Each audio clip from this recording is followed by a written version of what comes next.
నిన్న పిఠాపురం నామినేషన్ వేసాం. అలాగే ఈ రోజున జనసేన, భారతీయ జనతా పార్టీ, తెలుగుదేశం కూటమి ఉమ్మడి అభ్యర్థిగా జనసేన పార్టీ గ్లాస్ గుర్తు మీద శ్రీ తంగెళ్ళ ఉదయ్ శ్రీనివాస్ ఈ రోజున నామినేషన్ వేయడం జరిగింది. ఇది పాపులర్గా ఆయన టీ టైం ఉదయ్ అంటారు ఆయన. సో అదే రిక్వెస్ట్ చేసాం ఎలక్షన్ కమిషన్ కూడా, టీ టైం ఉదయ్గా ఏమాత్రం పాసిబిలిటీ ఉన్నా దాన్ని బ్యాలెట్ పత్రంలో చేయమని.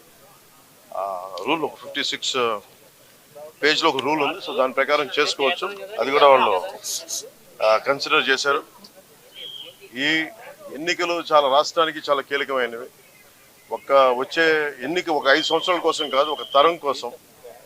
ముఖ్యంగా ఓఎన్జీసీ, రిలయన్స్, అలాగే రకరకాల పరిశ్రమలు, కాకినాడ SEZలు, అలాగే ఇంత అపారమైన తీర సంపద ఉన్న ప్రాంతం, విపరీతమైన మత్స్య సంపద ఉన్న ప్రాంతం, ఇలాంటి చోట్ల అనేక సమస్యలు ఉన్నాయి. ఈ ప్రాంతంలో కాకినాడ పార్లమెంట్ అభ్యర్థిగా శ్రీ తంగెళ్ళ ఉదయ్ శ్రీనివాస్ గారు గెలుపు చాలా చాలా కీలకం. అలాగే కొండబాబు గారి గెలుపు కూడా కాకినాడ అర్బన్కి తెలుగుదేశం పార్టీ మీద చాలా చాలా కీలకం. కాకినాడలో రౌడీజం ఎక్కువైపోయింది, గాంజా క్యాపిటల్ అయిపోయింది. ఎటు చూసిన 14-15 ఏళ్ల పిల్లలు కూడా గంజాయిని విచ్చలవిడిగా దొరుకుతూ ఉంది. తల్లిదండ్రులు పడ్డ బాధ చెప్పుకోలేంది. Law and order క్షీణించిపోయింది. మా కూటమి ఇది వైఎస్ జగన్ చెప్పి తను ఒకటిచ్చే హామీ 5 సంవత్సరాలు అద్భుతమైన మ్యాండేట్ ఇచ్చారు ప్రజలు. ఏ ఒక్కటి కూడా నిలబెట్టుకోలేదు. Law and order క్షీణించిపోయింది. 30,000 మంది ఆడపిల్లలు అదృశ్యం అయిపోయారు. ఉద్యోగాలు లేవు, ఉపాధి అవకాశాలు లేవు, ఏ పథకాలు కూడా సరిగ్గా అందలేదు.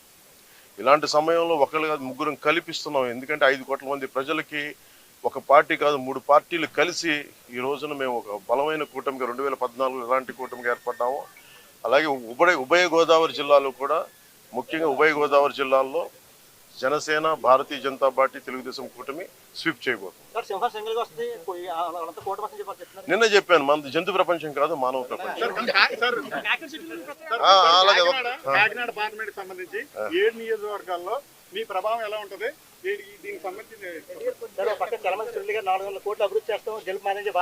నేను అనేది మీరు 400 కోట్లు కలెక్ట్ చేశారు మీ పార్టీ గారు 4-5 నెలలుగా. ఎందుకంటే చల్మల శెట్టి సునీల్ గారు నాకేమి శత్రువు కూడా, ప్రత్యర్థి కూడా కాదు. ఆయన రోజు ఏదో ఒక మా ఇళ్లలో మా బ్రదర్స్ హౌస్లో చూస్తూనే ఉంటారు. సరే, ఆ పొలిటిక్స్ వేరు, స్నేహం వేరు, కుటుంబ స్నేహం వేరు.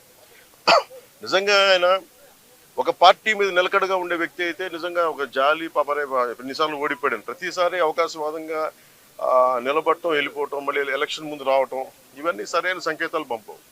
ఉదాహరణకి నేను కూడా ఓడిపోగానే నేను పార్టీ మూసేసి మళ్ళీ ఇప్పుడు వస్తే బాగుండదా? అది నమ్ముతారా? అది ఒక దశాబ్దం కింద పడ్డాం, నలిగాం, కింద మీద పడ్డాం, బలం ఉండి కూడా తగ్గించుకొని మరి ఈ రోజున ప్రజలు గెలవడానికి కూటమి ఏర్పాటు చేసుకున్నాం. సో చలమల శెట్టి సునీల్ ఆయన వ్యక్తిగతంగా నాకు బాగా తెలుసు, ఆయన పరిచయం బాగా ఉంది, ఉదయ్ గారికి కూడా ఉంది. కానీ కాకినాడ పార్లమెంటుకి అతను సరైన వ్యక్తిగా.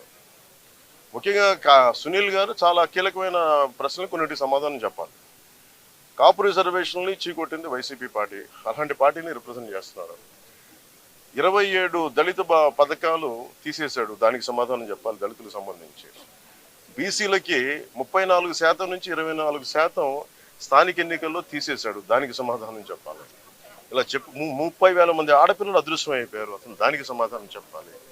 ఏ సమాధానం చెప్పకుండా కూర్చోబెట్టి నేను వచ్చేసాను, నాకు ఓటేయండి, డబ్బులు ఎక్కువ అయిపోయినాయి, 400 కోట్లు ఖర్చు పెడతాం, 200 కోట్లు ఖర్చు పెడతాం, ఓటుకి 10,000 ఇస్తాం, లేదంటే నాయకుల్ని 10 లక్షలు పెట్టి కొనేస్తాం అంటే వెళ్ళే నాయకులు ఎవరైనా సరే వాళ్ళకి 10 మంది ఓటర్లు కూడా లేరు. అలాంటి వాళ్ళు కొనుక్కున్నారు. సో మేము కోరుకునేది ఏంటంటే, తంగెళ్ళ ఉదయ్ శ్రీనివాస్ గారు ఒక చాలా దిగువ మధ్యతరగతి కుటుంబం నుంచి వచ్చిన వ్యక్తి. ముఖ్యంగా ఇంజనీరింగ్ చేసిన తర్వాత తన స్వయం శక్తితోటి టీ టైం అనే కాఫీ డే చూసాం, లేదంటే స్టార్ బక్స్ చూసాం, లేదంటే బరిస్టా కాఫీ చూసాం. ఇలాంటివన్నీ టీ లీఫ్ అని మన విదేశాల్లో ఉండే ఈ బ్రాంచెస్కి వెళ్ళిపోయింది. అలాంటి ఫ్రాంచైజ్ మనకు అందుబాటులో ఉండేది తను ఒకటి ఎదుగుదల అంటే యోయోలాగా ఒక కాన్సెప్ట్ క్రియేట్ చేస్తే కొన్ని 10,000 మంది బతకాలి, కోట్లాది సంపాదన రావాలి. సంపాదన అంతా ఒక్కడి దగ్గర కేంద్రీకృతమై అదే అభివృద్ధి అనుకుంటే ఎట్లా? బట్ టీ టైం ఉదయ్ చేసింది, తంగెళ్ళ ఉదయ్ శ్రీనివాస్ చేసింది ఏంటంటే, ఒక టీ టైం అనే కాన్సెప్ట్ పెట్టి మన టీ పొడి తయారు చేసుకొని ఇక్కడ డార్జిలింగ్కి వెళ్ళి కింద పడి మీద పడి రకరకాల మిక్చర్స్ కలుపుకొని ఏటీ బాగుంటుంది రీసెర్చ్ చేసి ఒక 2-3 సంవత్సరాలు ఒక చిన్న షాపు స్టార్ట్ చేసి అది అందరికీ ఆమోదయోగ్యమైన తర్వాత మేము ఇంకో షాప్ పెట్టుకుంటాం. అలాగ దినదిన ప్రవర్ధమానమై ఈ రోజున వేలాది బ్రాంచ్లు అయిపోయింది భారతదేశం అంతా. తను ఒక్కడే ఎదగడం కాదు, ప్రతి బ్రాంచ్ వల్ల దాదాపు 25,000 మందికి ఈ రోజున ఉపాధి అవకాశాలు లభించింది. అలాగే 8 నుంచి 11,000 మంది ఆడపిల్లలకి వాళ్ళ కాళ్ళ మీద వాళ్ళు నిలబడగలిగే టీ టైమ్ సంపాదన పడలేదు. సో దీన్ని బట్టి మీరు అర్థం చేసుకోండి, రేపు పొద్దున్న ఎక్కడికి వెళ్ళాలనుకున్నా ఉప్పాడ చీరలు కానీ ఇదేదైనా సార్ బ్రాండింగ్ చేయగలడు, తనకున్న ఎబిలిటీ బ్రాండింగ్ చేయగలడు. కాకినాడని అద్భుతమైన ఏమేమైతే స్థానికంగా ఉత్పత్తులు ఉన్నాయి వాటన్నిటికీ ఇంటర్నేషనల్ బ్రాండింగ్ పట్టుకురాగలిగే సత్తా తంగెళ్ళ ఉదయిస్తుంది.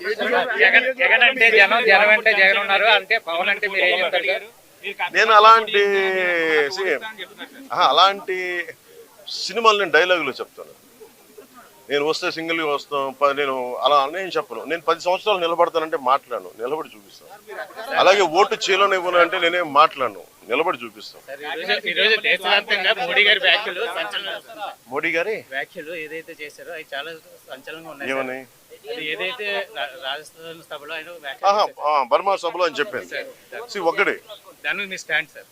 అదే చెప్తున్నాను కదా, జగన్ జైలుకి వెళ్ళడం అది మోడీ గారి గ్యారంటీ. అది బర్మా సభలో రాజస్థాన్లో చెప్పారు. ఎవరైనా సరే కరప్షన్ చేసిన వాళ్ళు ఎవరైనా సరే జైలుకి వెళ్ళడం తప్పదు.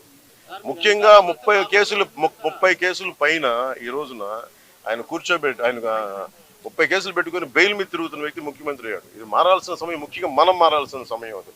మనం కనుక కూర్చోబెట్టి కులమనో మతమనో వర్గమనో ఇలాంటి ఆలోచనలతో వెళ్తే మన భవిష్యత్తు నాశనం అయిపోతుంది. అందుకని కూటమి విజయం కలిగి ఆ కూటమి ఆ మార్పు తీసుకొస్తుంది.